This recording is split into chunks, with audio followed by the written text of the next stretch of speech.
Welcome to Belief Busters Podcast, where we change the world one belief at a time. True transformation happens when we question if the beliefs we hold are of truth, or simply someone else's belief that we have internalized as our own. I'm your host, Rev. Cherie Taylor-Jones, and I'm glad you could join us on the journey. Welcome to another episode of Belief Busters, and today we have Christina Eanes with us. She is a former FBI violent crime analyst and senior manager. She's now an author, speaker, podcast, and YouTube channel host, and self-improvement guru. Christina specializes in super achieving and is on a mission to help others achieve more in life. Mainly by, guess what? Getting out of our own ways. Yep, I could use a dose of that sometimes.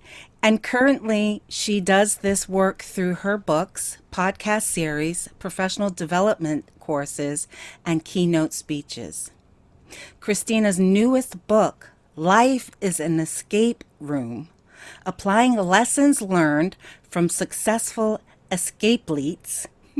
I love that. To achieving more in life. This demonstrates how the skills you gain playing escape rooms with intention will make you more successful in all aspects of your life. Welcome, Christina. Thank you. So glad to be here. Really glad that you could be with us as well. Now, for our normal podcast listeners, you're probably thinking, wow, that's an interesting topic. How are we looking at this with our beliefs? But it's really on point because Christina's going to tell us a story that her and her husband went through when they came at it from different beliefs and expectations about the situation and how that really does impact our experiences. Right. So, for those listeners that don't know what an escape room is, which is becoming more and more unusual these days, Yes. they are all over the world. And there's usually several rooms at each escape room company location, generally. And sometimes you'll walk in and it's a box in a room. Hopefully not. But other times you walk in and you are in this amazing immersive environment. Like you actually feel like you're in the story, whatever story that may be. So each of the rooms have different themes. The ones we've typically seen are zombies, pirates, bank heists, that kind of thing. But your goal is within whatever time frame that the company sets, generally 60 minutes, you need to solve a series of puzzles and or challenges in order to quote unquote escape. Okay. Yeah, so very excited, obviously, about escape rooms. We are addicts, and when I say addicts, we've done almost 500 at this point, almost 500 escape rooms in 20 countries and 22 states. Yeah. Wow. So the story I'm about to share is not your typical escape room experience because we love to get into, since we've done so many, we love those ones that are a little different. Mm-hmm. And this one, we were on an escapecation. Oh, no. You do have it bad. Yes, escape room vacations. So while most people will go to a place and tour the local areas and stuff, sure, we'll look at that stuff on our way to the next escape room location. So we'll go and do different, like 40 different rooms during a given week at a location. This one happened to be in Arizona. And we were very excited, or I was anyway, because we were going to be locked in the room with a zombie. Can't say that I would like that. No. I know. Well, I was excited. And so I've heard of escape rooms where you're locked in a room with a zombie that's chained. And then as time goes on, that chain gets longer. So they're able to reach out more and quote unquote get you. But this one, we were going to be in a room with a zombie that was free to move about as he chose. Oh my. So I was very excited about it. We got in and we were listening to the game master. That's the person who kind of guides you through the process, gives you clues if you get stuck. They're always listening and watching on the systems, it varies escape room location to escape room location, but they could see us on cameras and we had walkie-talkies. So we were going to start this one split up. So I was very interested to hear what the game master had to say. So we had my husband and just myself were in this experience. We would each start in our own room, kind of like a storage closet in the dark. So each of us, our first task was to find flashlights in the rooms. And then we would have to coordinate with each other via walkie-talkies, and the game master could communicate with us too with those, in order to work our way past a series of rooms into the final room together. And the game master was sharing that there will be a zombie in the room. They won't attack you, quote unquote, attack you, until you find some Nerf guns. I don't think my husband heard that part Okay. of the instructions. Because we went in with two different belief sets. So mine was, this is going to be awesome. One, we're in the US, they have health and safety codes. People don't want to get sued, so it's going to be a safe experience. Yes. They're throwing up different challenges for us to overcome, and it's going to be awesome. And I can't wait to mess with the zombie. My husband went in with the belief set of, ooh, we need to get through this process as quickly as possible because that zombie is going to be trying to jump out at us at any moment. Okay. So we have to get through all of this. Okay. So setting the scene for that, we both start out in our different little areas. I quickly find a flashlight in mine. I'm locked into some sort of storage room, locked because they don't really lock you in most cases. Most countries, there's only been one that we've really been locked in. But I started working puzzles, working with my husband over the walkie-talkie, and I noticed his voice sounded a little anxious. Okay. Yes. So in this first room, all of a sudden I hear bang, bang, bang, bang, bang on the wall behind me, and then some growling. And so I'm like, oh, this is my first chance. So I go, sorry, someone's in here. I'll be out in a minute. Like I was in the bathroom or something, right? Yeah. And so I was able to work my way through that. There was a like a storage locker in the room. And once I got that open, it was actually an entrance to another room. So I climbed through it. And as I'm in this other room, I noticed it's separated by a locked gate. And as I'm working on the lock to the gate, I could see the zombie actually comes through the storage locker a little bit. And I actually laughed because he looked really cool. He was actually done up in makeup. I wasn't expecting that. So I laughed. Poor guy. He's probably trying to be a scary exactly. zombie. Here I am laughing at him. And then he slammed the door shut because I knew he couldn't come after us until we found the Nerf guns. Okay. But it was at this point that I hear on the walkie-talkie as I'm coordinating with my husband, the game master comes on and says, "Sir, please don't lock that gate. That's a health and safety violation." And so I'm like, what is going on over there? So on my walkie-talkie, I ask, "Hey, Jeff, what's going on?" He's like, "Well, I want to shut the gate and lock it so the zombie can't get me." Oh. I know. Okay, I'm laughing. I didn't feel that bad for him. Yes. He didn't listen to the game master's instructions. And so we end up getting into the third room together, finally meeting up. And he's anxious. He looks tired. You can tell he'd been sweating a little bit. And I have full permission to tell this story because he's laughing at himself now. Good. Yes. I'm like, whoa. And I asked him, "What's going on?" He's like, "Well, I'm really nervous. It's really hard to concentrate because I know the zombie's going to jump in at any moment." And the zombie comes in at that point in the room. And I said, "Look, he's a slow moving zombie. He's not a World War Z zombie." A slow movie. Yeah, and he can't come get us until we have Nerf guns. He said, "What?" So it took some convincing. I'm like, "Look, there's this huge table in the room. We can just continue walking around it while the zombie chases us until we figure out how to get out."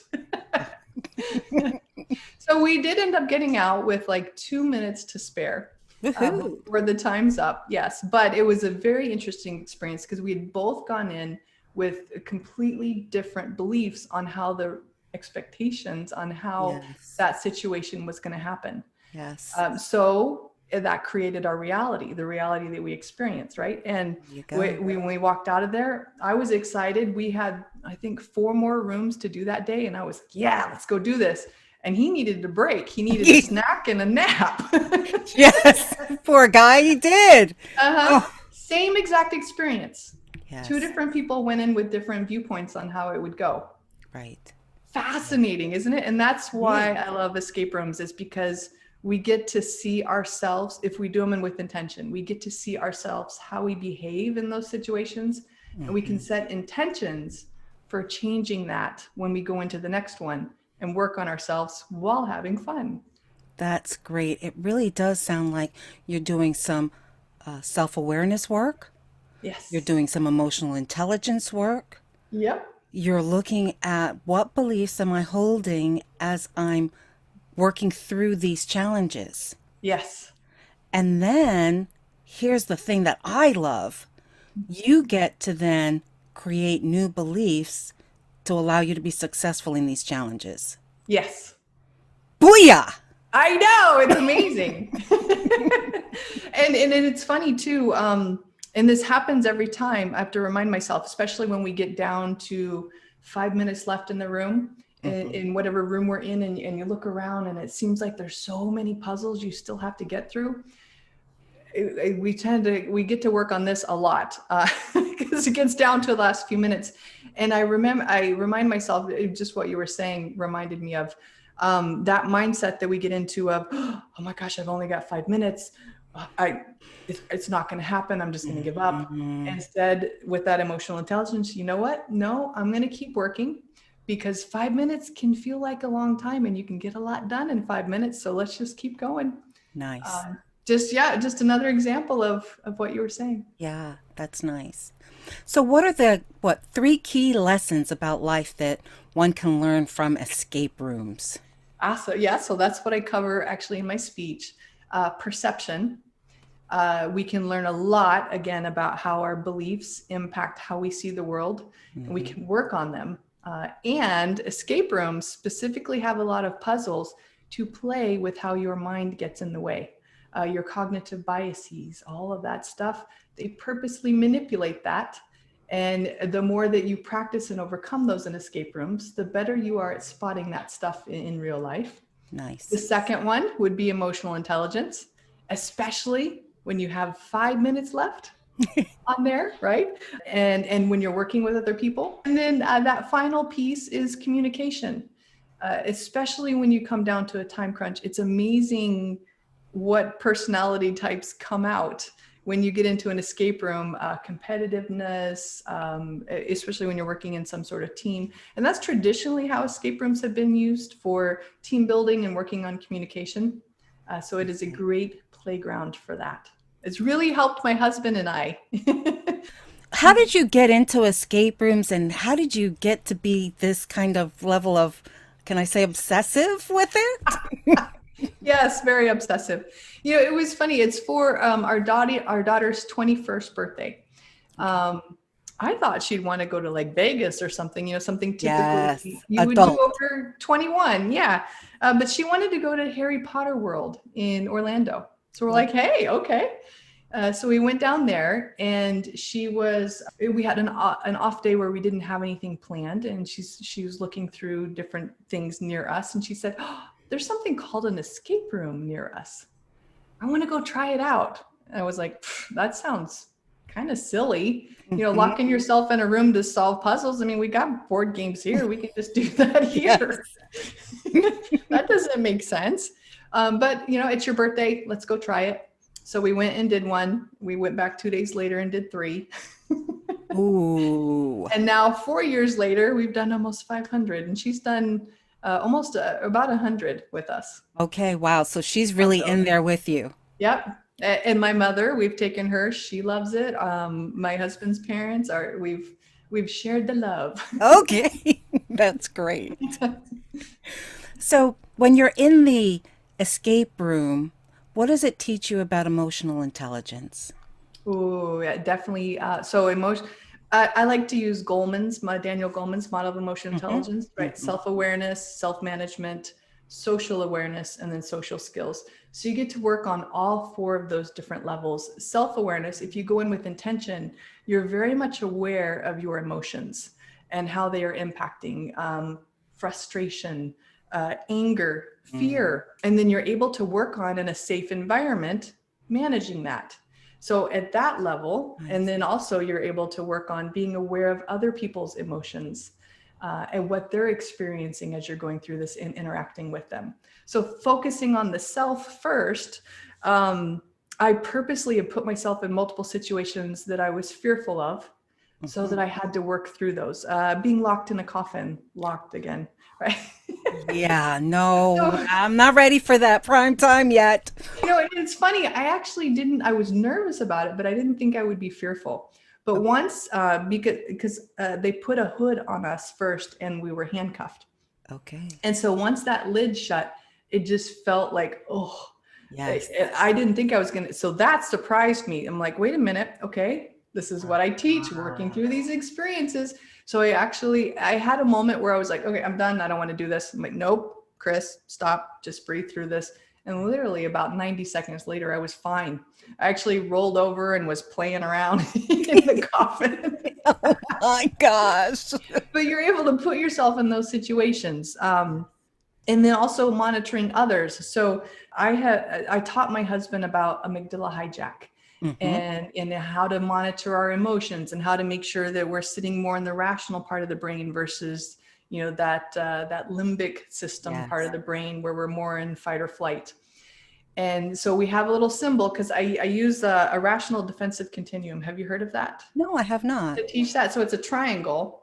And if you just Google rational defensive continuum, it'll pop Okay. up. I'll look And that up. it represents at the bottom of the triangle, we're more in that rational part of our brain. We're not emotionally hijacked, if Hmm. you will. We're calm, cool, and collected. We're able to respond to life. And then we have a wide choice in how we're going to respond. And then as we go up the triangle, as the sides narrow, so Yes. does our ability to respond to life, right? So as we get triggered going up the middle part of the triangle, up to the top where we're in full amygdala hijack and just reacting to life. Anyway, I taught him that. And so now we have a little symbol. When we start getting frustrated or angry in the room or Hmm. just in life, we flash each other the symbol.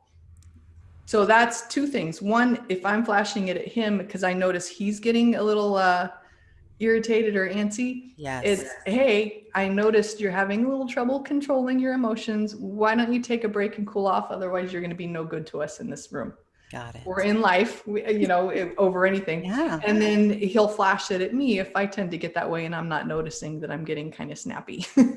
Got it. How do escape rooms help with our thinking process and the thoughts that we have? Ooh, lots of playground material there for playing with our thoughts.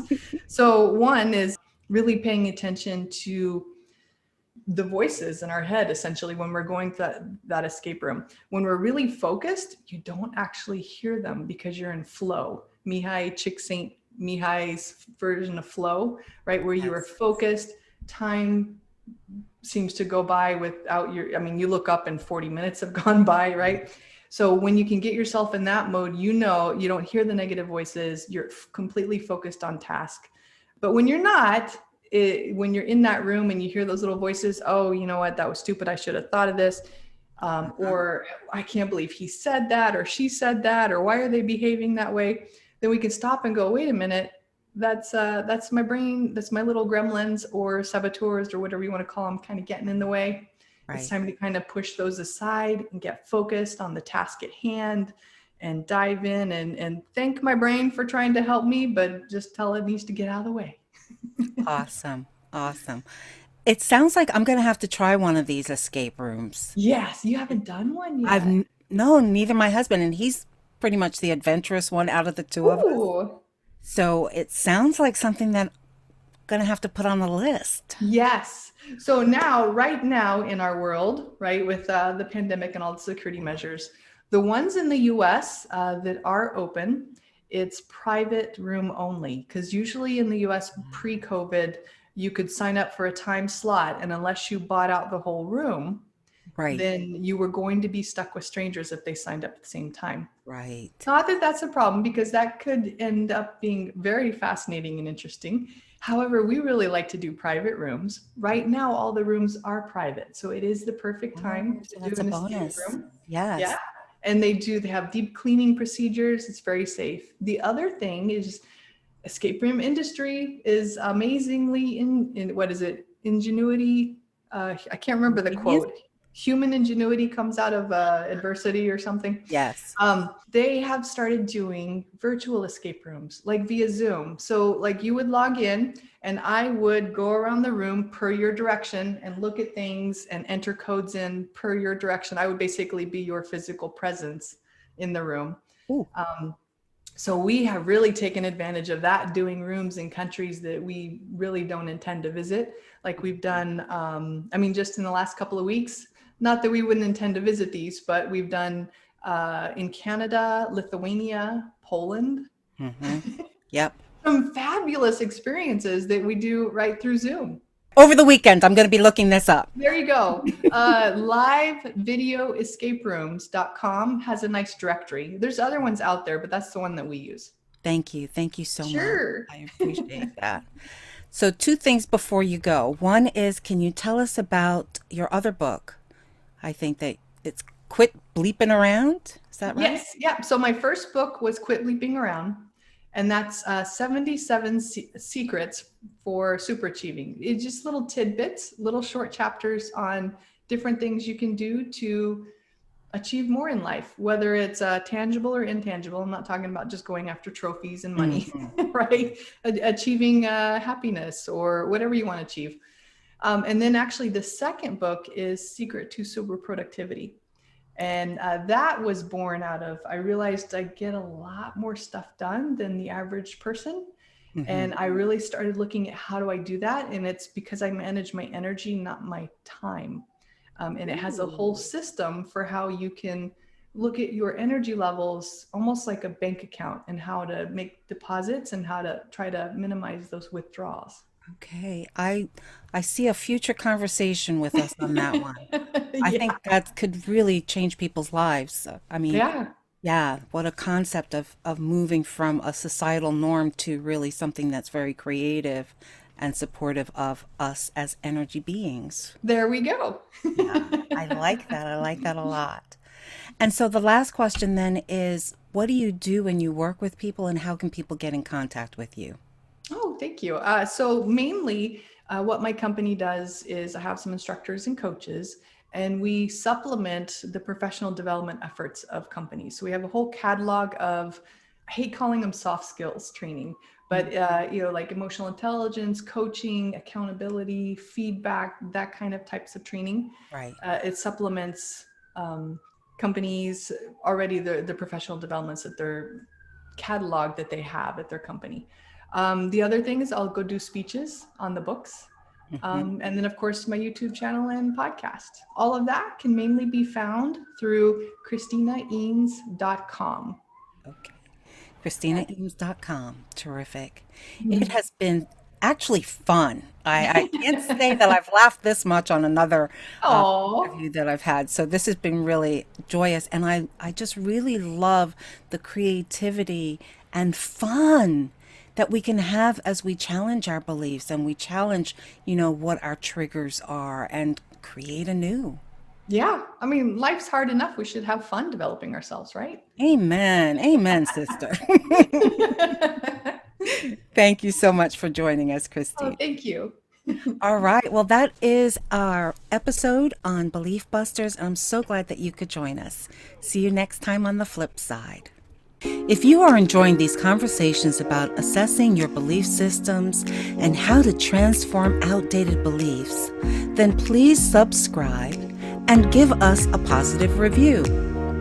To support this podcast and its transformative work, you can also become a sponsor for as little as $5 a month. You can reach Rev Cherie at info@beliefbusterspodcast.org.